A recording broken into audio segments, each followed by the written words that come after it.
Let's start. So, Assalamu alaikum. Thank you so much for joining us at Tech Access. My name is Najia. As you know, we're an IT integrator, and we're shifting our goal from a system solution to more of a software side where the cybersecurity is coming in, virtualization is coming in, and it's a slow but a steady shift towards that side. And I believe that you have been a very, very big, mega influence in that part of the transitioning. And believe me, if I had to introduce you, Mr. Zouhair Khaliq, I was going through so much material and I have no idea how to introduce a mammoth portfolio. It is a mammoth portfolio. And you are so multifaceted, not even in your own personality, but in the way you conduct your work and the way you deal with people, that it's just very, very, we have to do this interview because I think people can learn so much from you that we will miss out if we tend to lose this opportunity with you. So thank you. That's very kind. Very kind. Thank you so much. So first of all, let's start with the back end. I believe you are a chartered accountant. According to our family traditions, you had to be part of a certain, in education, you have to be a certain way in a chartered accountant. And as you said in one of your interviews, a reluctant chartered accountant, sort of something like that. Yes. But so first I would like to know is just this education from prestigious universities and all that exposure, does that really help you a lot as compared to people who do not have that exposure or aren't able to go to those sort of universities? Let's just set the record straight here, Najia. I actually, a lot of my colleagues and friends have been to the HSMs and the grammar schools of this world in Pakistan and then to Oxford and Cambridge and so on. I have not had the privilege of doing any of those. I went to a fairly regular school in Pakistan in St. Patrick's, and then I'm a product of the Islamabad College for Boys, at that time Islamabad Model School for Boys in G63. So very run-of-the-mill in that sense. And then I went to a boarding school in the UK for a couple of years, and then I did accountancy. So I wouldn't term any of those as prestigious or very posh. They were regular. I think what really does make a difference is seeing the rest of the world, opening your eyes to what's going on out there, and being able to accept and absorb other cultures, other initiatives in different parts of the world. And that to me is not just part of my education, but it's an ongoing process because once your education is done, obviously you move on to, as I say, the real world where you're doing jobs and stuff. And I think it's very important to be able to learn from looking and watching other people. You must fix yourself a couple of mentors, if you will, who will be your role model in what you do in the future. So I did that when I started my job at ICI in Pakistan. I had a number of these very amazing people who were my role models at the time. And then I moved on to Motorola. And again, there were some amazing people doing amazing stuff in different parts of the world. And my, in a way, I was saying my job would have been to also observe and learn from these people and absorb what their qualities are, how they become successful. So I think that's very important as you go along. And that's a daily learning process. I do it even to this day. And I think that is very important for anybody who wants to be successful in life and just to be just satisfied with what they're doing. Actually, this was a question I was going to ask a little ahead on, and you've actually answered this, that you were with ISI, Mr. Munawwar and Mr. Sanaullah Qureshi Sahab, and all these people, you learned a lot of skill sets from them and that you were able to grasp from them. And so you think that apart from books, mentoring is again a very important process in learning. I would think so. Gee, absolutely. You think the education education, sometimes I feel that now, even if you see the education standards, even this is going a bit off topic, but since it's a mentoring session, education here has become a bit of a, let's just say, something that is not really applicable to a lot of people when they come into the job holdings. We don't have enough, and the thought process still remains in Pakistan that if you're not exposed, or if you don't go to a prestigious university, or you don't have a very, exposure, you don't have exposure, you're not qualified enough to be in any good company. Yeah, look, education is not limited to what they teach you at school and in books and in the curriculum. Education is learning about things on a daily basis. Now, maybe 15 years ago, 10 years ago, that was still the case. But I think people growing up now in today's world don't have that excuse, because almost 90% of any population that you will look at has access to the internet.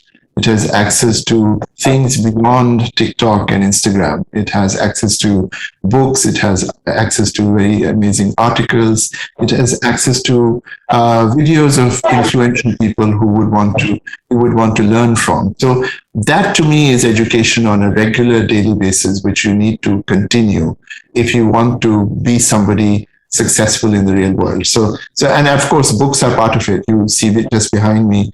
I see this in every interview, yeah. And I'm kind of wondering, all through the books, you've been through all through the books.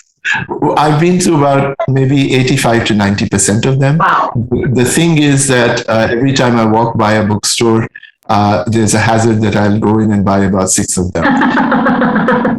Something that my husband has his germs also. So right. we recently, we recently decided to homeschool our children. So, it's that way that we've started deciding that it's much, we found it that coming up to, like you said, education, mentoring, books, and apart from the books and the curriculum, a lot of stuff needs to be taught to the children to finesse and to do that. I love I think the idea that you had of Mr. Munawwar sitting, with his pen after 2:00, and he would just have his, week planned ahead and the year planned ahead, and you would be.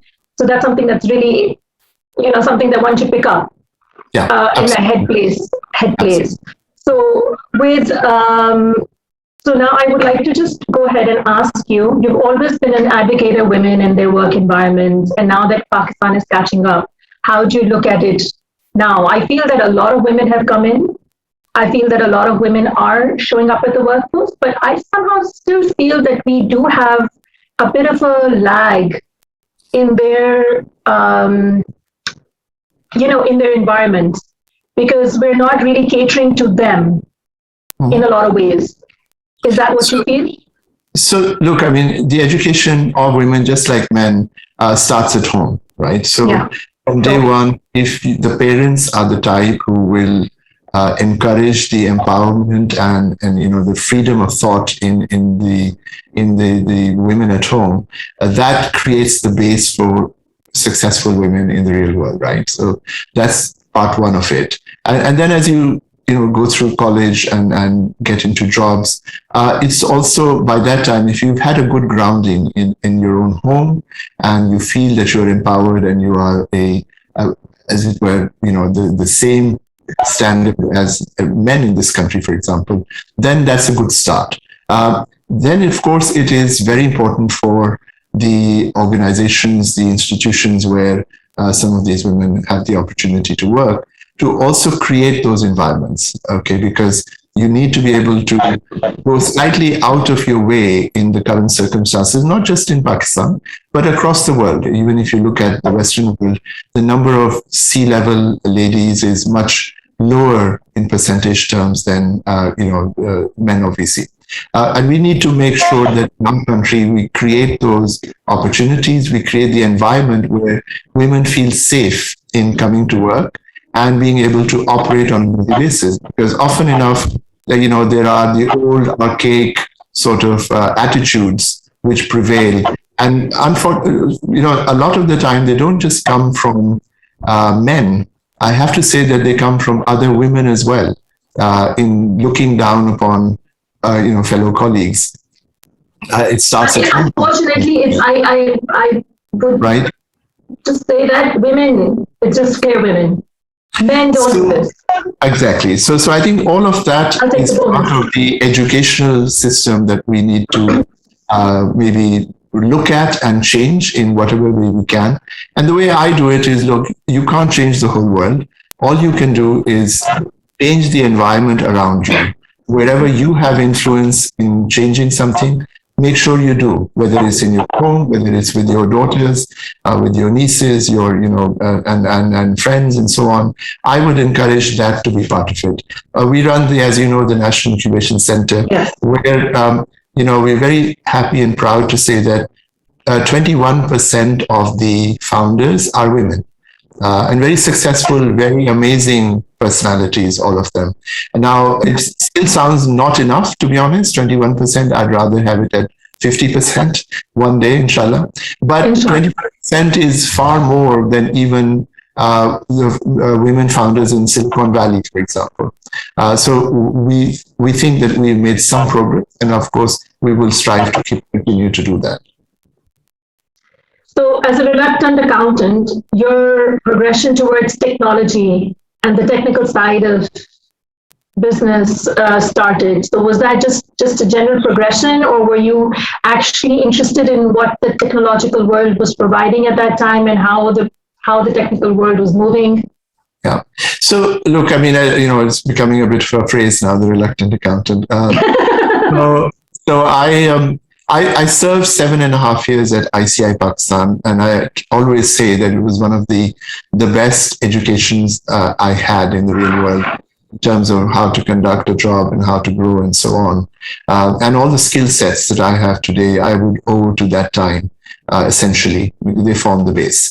But I was always more curious, if you will. I never thought that bulk chemicals would be my future as an ongoing business for the future of in my lifetime, at least. And I wanted to get into something more exciting. Technology, of course, was that exciting bit. I was very fortunate that I got the break of moving first to a company called Instaphone and then to Mobilink, and have the opportunity to actually literally launch it with a very handful of people as employee one at the time. And technology, I think, excites me. Technology is the future. And it has been for the last 30 years, and I think for the next 30 years. So I guess it was a few, let's say, risky moves on my part. For example, leaving ICI when everyone around me was telling me that I'm an absolute fool to have taken that risk. I decided at that time it was worth taking. And Allah has been kind. I think we not look back for 50 years. It's been, alhamdulillah, a very satisfying experience. But I think today for Pakistan, technology is the future. It's, if you look at the last 18 to 20 months with COVID, I think it's been emphasized that that is actually the future for us, even more than it would have been in the past. And as a result of that, we find a lot of people now moving towards digitization, whether it's the corporations, it's the government to an extent, the banks, for example. But also you've seen the rapid proliferation of startups coming up. All of them, I would argue, technology-based startups, which are beginning to now change the way that we will do business and conduct our lives in Pakistan in the future. So it's very exciting. It's an exciting field. And whether you're a reluctant accountant or anybody else, I think it's important for you to understand that that is the future. And the sooner we embrace it and acknowledge it, the sooner we get on the right path. Actually, you're saying it's becoming a phrase. I think it's a very good phrase to keep using because, people somehow the other get trapped in their own selves. The education they get, and with the parental pressure or, a good job or a sustainable job which is giving you enough money, you get stuck in that syndrome. So it's a very good phrase to keep out that it doesn't matter that where you started off, you can actually move your avenues as long as you have the passion and you have the need and you have the right mentors and the right arena to move into. One of the very important things, Najia, is to ensure that every time you are in a comfort zone where you feel really warm and fuzzy, that's the time to move on. That's the time to do something here and outside the comfort zone. Okay, so there's one concept that you introduced in one of your interviews, which said elevated pitches, and you said that people don't learn these skills. Yeah. So I just wanted to understand what that meant. So often, when you're trying to sell an idea to somebody else and to get them interested, Yeah. you're normally you will find yourself talking to people who are in a position to influence what you want to do. Now, that by definition means that they are busy people, they are preoccupied with other things that are on their minds, and they'll probably have just a few minutes, if you're lucky, to listen to what you have to say. Now, if you are good at it, that's the elevator pitch, right? It started a long time ago. The phrase was coined when somebody in an elevator going from, let's say, ground to floor 5 managed to sell an idea to an important person. So hence the elevator pitch. So it's got to be something pretty quick, very clear and very succinct, which is conveyed to the person you're trying to convince. Now, if you go on a long story of how it all happened and why you're doing it and, blah, blah, blah, then you're going to lose that opportunity. So It's very important to learn to encapsulate your idea and what you want to be able to do and say it in a very short, quick, crisp manner. And that's the elevator pitch. Okay, thank you. Another thing is that I see a lot of hopscotch in your, job and your country hopping, and you went to Egypt, and then, you went at a time when it was really hard for you. I think that was 2003. And then you went to different parts of the world. And then I think by 2003, no, you came back to Pakistan and you started with Mobilink and everything. So thank you for the brain drain. I'm so glad that brain drain didn't happen. That's what happens. We get, we enrich ourselves and we're out of the world. And Pakistan, 90 to 95% of people who do settle down in those environments are then just cogs in the machinery. They're not really, very few, as I said, will rise to a place where they will be able to make a difference or influence others or their lives. Whereas in Pakistan, if you come back with that skill set and that knowledge base, you are already in a different environment. Okay, so if you are able to bear the slight inconveniences of what I mentioned in terms of the daily life issues, I think you have the opportunity to make a huge difference. And I think life is about making a difference, not to yourself only, but to others around you. And another thing I want to know, that with the technological splurge that has happened, because in recent interviews, when you were in 2003 and, in your previous interviews, we were having this issue that technology is not really coming in and there's a lot of gap and everything. So now that you're working with the Prime Minister's team of IT and Telecom, so now the 2-3 questions I would like to sort of just come towards that side is that how do you hone the skills of these publication, these public skills and communication skills in the technical gurus who are not willing to change? And this is a very fancy term for it, which they call the behavioral adaptation of new technologies. So there's 2 questions here, as far as I can understand. One is, yes, trying to train people to behave and talk and speak in a certain way. We do that through, for example, at the National Incubation Center, we have something called the Pitch Perfect. Okay, it's a session literally done on a weekly basis where we have a panel of startups who come to us and a panel of judges, and we essentially kind of over a period of time, and it doesn't happen in one session, over a period of time, we try and kind of guide them into a certain way that they would want to pitch, they want to talk, they want to be able to present their ideas, because often enough, people are highly educated, they have, learned the skill sets that they need to have for the job.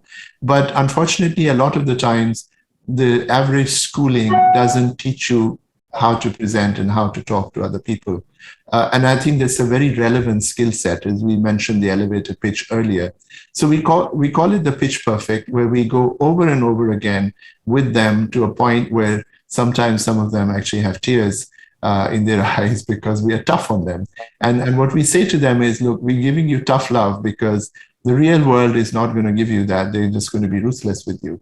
So that's one thing we try and hone in on and teach these people to kind of ingrain in themselves. The second part, I think, is of the question, as I understood, is how we move some of the other people to embrace technology and be part of it. And I think that's even more difficult because a lot of people, as they get older, they get, they think they're wiser, they know everything, and they often are actually just afraid to engage with technology in the way that they should. Those who do find that their world opens up even more. They are obviously exposed to so much else that is available on the internet, for example, and just talking to people and so on. So I think those two skill sets are similar and yet different, and are applicable in my mind to different age groups. Yes, because I did my admis from LSE at one time, which was a long time ago. So in one of my majors was the psychology of people and how to shift their mindset to new technologies when you're bringing into the organization. And that's a very, very big skill set to have. And you need a lot of patience, and you need a lot of communication is very important for them to feel that, no, you're still important, you're still relevant, but this hat is going to help you maybe cut down the time and everything. So I just wanted to know, because government sectors are very, very rigid, and they're very, very, self-defendant, and they just do not like to sort of just introduce themselves to new ideas. So since you were working there, I just thought I'd ask you in that. So I think you mentioned the word patience, and I think that is the key word here. As one gets older, I think one of the things you learn is that patience is probably the biggest virtue you can cultivate in your own self. And what that also implies is perseverance, because you need to be patient and then continue to persevere to change those mindsets. And I think that's it's a journey. It's not a one-day destination. And that, I think a lot of us are on that journey even today. And with a smile. Please understand. If you go, if you don't go with a smile, they're not going to be happy to see you. So, you need to come in with a smile every day. Okay. So, a long time ago, you said that Pakistan lies in terms of digital literacy. That was in one of your previous, very, very long ago interviews. And despite the leaps and bounds, we are very restricted. Do you think that the regulatory framework somehow have never been at pace with the technological, the advancement of how everything is happening? The world around us is happening very fast. And in Pakistan, I somehow feel that the regulatory environments and the government and everything, needs to play a part in it. And if it comes from the top here to the down, as they say, is always a better option than bringing it from the grassroots to the top. Yes. Look, I mean, it's always, a bit of a challenge when you talk about regulation and regulatory frameworks, because partly that's their job. But often enough, what happens is they do not understand the value of some of the exposure, the effects of what's out there, and only look at the negative parts of it.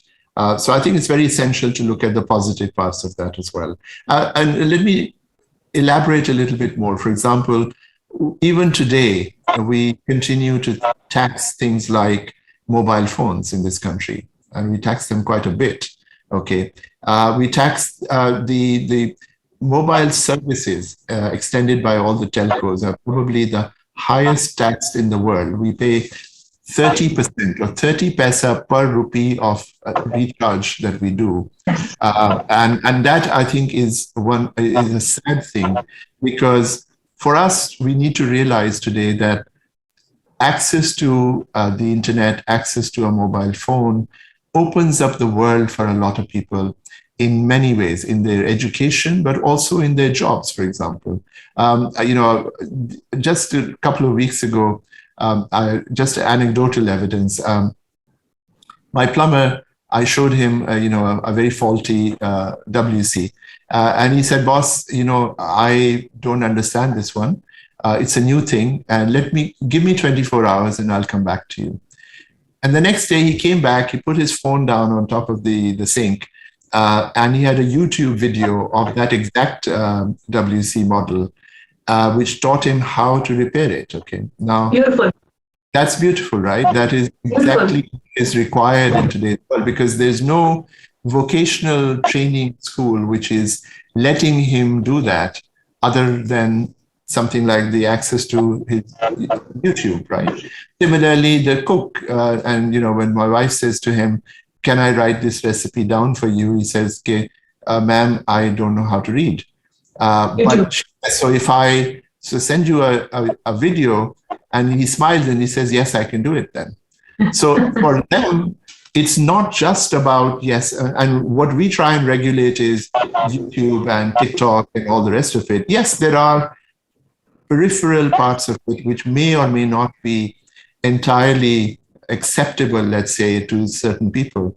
But the wider thing that's out there in terms of the knowledge and, as you call, the digital literacy opportunity is in enabling and facilitating a phone in everybody's hand and a service which they can afford. You talked about attitude also in previous interviews, that attitude matters a lot when you're talking about technology and how you perceive it and how you take it. So in your incubation center, when you do a startup, you take a 5-year plan and then you sort of follow it up 5 years later just to make sure that where they are and if you can help them out further. So when you're talking about working with the government and you're giving them ideas, so I don't think the 5-year plan is going to be part of that job description. So how would you be making that work out? So again, as I said previously, I think it's a matter of patience.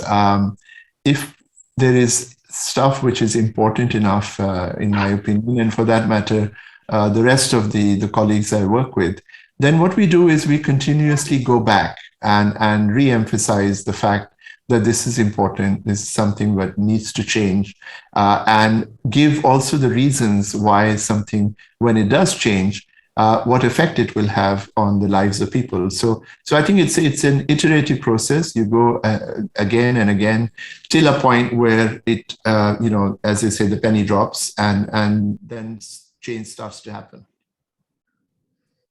Okay, so with this expertise and decades of experience that you've had representing and dealing with, and the way that we're dealing with global brands and everything, and innovative leaders, how do you see Tech Access contributing to the IT boom in the country?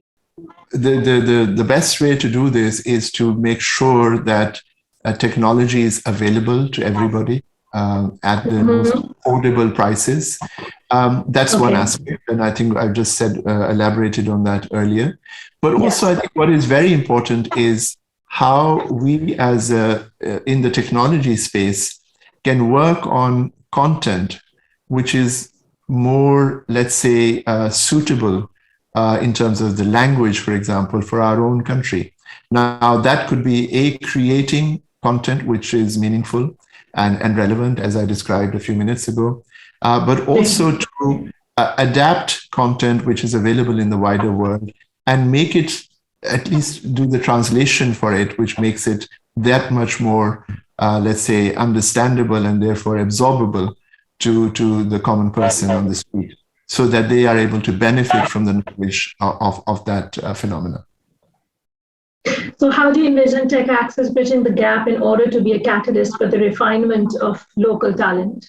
And I think in part you've answered that also, that by bringing the content right and making it more available and making it more towards their language and making it more easy and accessible and more adaptable to the people who are working with it. Absolutely. But is there anything else that you would like to add into that? Well, I think, look, it's a daily matter of going out there and understanding what's available and what is not out there, and then see if that gap can be filled. I was recently in a very interesting meeting with a bunch of very learned PhDs in a university, who whose complaint was that the stuff that they are inventing and the research they're doing, the local community in Pakistan is not adapting to it. My question would be kind of a flip on that. And I said, have you actually gone out into the real world and found out what the real issues are? And can you then conduct your research on that and put together the right product on that basis? And there was absolutely. Okay. Pakistan is overflowing with, underutilized and self-driven talent. There's people I find in my own company that they are, they're trying heads and, left, right, and they're trying to learn so much. But how can you help? How do you think that capture that global line and they can with the China and